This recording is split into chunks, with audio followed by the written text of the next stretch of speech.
do you see yourself? I'm a hybrid. Yeah, I never heard that one before. Yeah, I'm kind of a combination of many hats. I'm a card-carrying film director. I've made several programs for broadcast, mostly on the kind of art side of the experimental side, admittedly. I trained as a filmmaker. I worked on 16mm for years. 16mm? Yeah, I worked as a camera assistant for 3 years in television.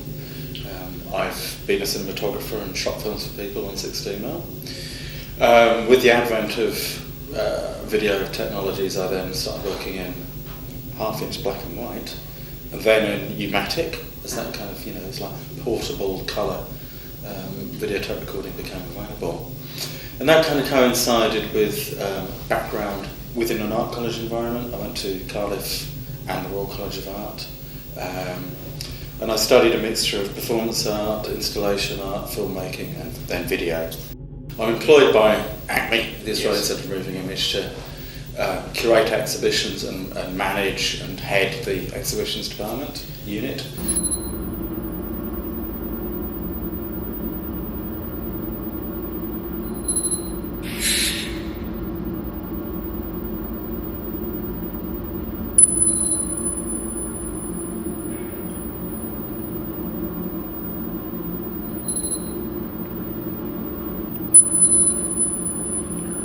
I was brought up in a town, Bedford, which was slap back, next door to Santa Pod Raceway, Europe's biggest drag strip.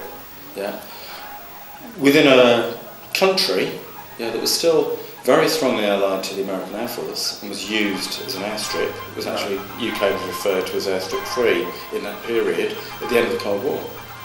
So I was interested in cars, I was interested in car racing, I documented drag racing. Yeah, my father was a scientist, but he worked with the first electron microscope in Britain. Yeah. And as part of his work using microscopes as a microbiologist, biochemist person, he had a darkroom. I had access to limitless amounts of black and white developing paper and chemicals.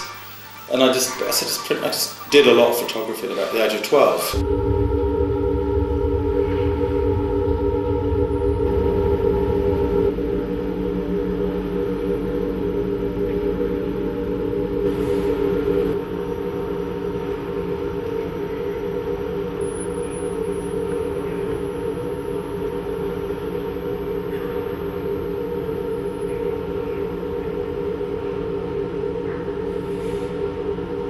Nine times out of 10, the good art you'll see downstairs in White Noise comes out of people who are just obsessed about mucking about with stuff in increasing detail and with an increased focus or specialisation. Yes. And that's where the extraordinary comes out. If I'm ever advising an emergent artist or someone who would like to be an artist or wants to be an artist more, what they should do, I would say, well, don't copy anything.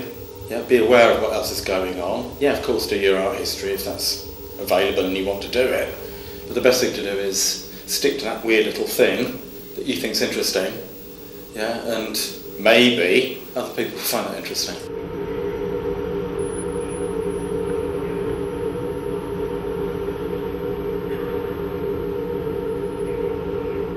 What is art to you? 3 different versions. One is something becomes art when I say it is, or when an artist says it is. They choose to call it art. They make that offering. It also becomes art when someone else says it is, either as a peer group which says, well, yeah, this has got value in relation to this.